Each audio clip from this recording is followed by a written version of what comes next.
Mari kita bahas isu yang lebih panas dari suhu Jakarta siang bolong, tapi lebih dingin dari kulkas kalau soal masa depan, pandemi PMO, pornography, masturbation, orgasm. Banyak dari kita terjebak dalam diplomasi layar yang bikin otak lag parah. PMO ini ibarat software bajakan yang kamu install ke otak. Kelihatannya gratis dan seru, tapi isinya malware yang pelan-pelan menghapus file logika dan masa depanmu. 1. Teologi tubuh bait Allah atau bioskop pribadi. Secara alkitabiah, tubuhmu itu bukan properti pribadi yang bebas kamu otak-atik sesuka hati. Di perjanjian lama ada konsep kadosh, kudus dipisahkan. Tubuhmu itu didesain sebagai bait Allah, tempat yang sakral. Masuk ke perjanjian baru, Rasul Paulus makin tegas di 1 Korintus 6 ayat 18-20, jauhkanlah dirimu dari percabulan. Kenapa? Karena dosa lain itu di luar tubuh, tapi PMO itu serangan langsung ke server pusat, yaitu tubuhmu sendiri. Kamu itu dibeli dengan harga tunai oleh Tuhan, bukan disewa buat jadi budak konten incognito. Jadi, setiap kali kamu klik situs itu, kamu sebenarnya lagi demo melawan pemilik sah tubuhmu. 2. Sains, ketika otak kena spill dopamin. Bayangkan otakmu itu jalan raya.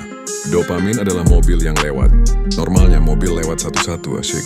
Tapi PMO itu ibarat ribuan truk tronton yang lewat barengan tiap detik. Hasilnya, jalur sarafmu hancur. PFC, prefrontal cortex, jebol. Ini adalah rem logika kamu. Menurut penelitian Dr. Donald Hilton, pecandu porno punya kerusakan otak yang mirip dengan pecandu kokain. Remnya blong. Makanya, kamu jadi gampang emosi, sumbu pendek, dan susah fokus brain fog. Efek Coolidge. Otakmu bakal terus minta variasi yang lebih ekstrim karena sudah bosan dengan yang biasa. Ini yang bikin pelaku PMO lama-lama kehilangan empati dan mulai melihat manusia cuma sebagai objek atau daging belaka. 3. Data yang korban, bukan cuma self-reward. Biasa, data menunjukkan kalau 90% remaja cowok dan 60% cewek sudah terpapar porno sebelum umur 18. Korban paling nyata, disfungsi ereksi psikogenik.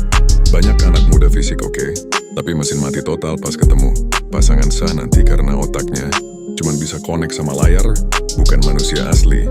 Pelakunya bukan cuman orang bejat di pinggir jalan. Bisa jadi itu kamu yang lagi pakai hoodie keren, duduk di kamar mandi sambil merasa paling kesepian sedunia. Ini adalah penjara tanpa jeruji besi yang bikin kamu merasa worthless. 5 langkah praktis, operasi pembersihan server otak. Atau akui kalau kamu bagi keterbukaan, jangan sok kuat. Rahasia itu punya kekuatan selama dia disembunyikan. Cari satu orang mentor atau teman seiman yang mature buat tempat confess. Woi, gue lagi stuck di kebiasaan ini, tolong pantau gue.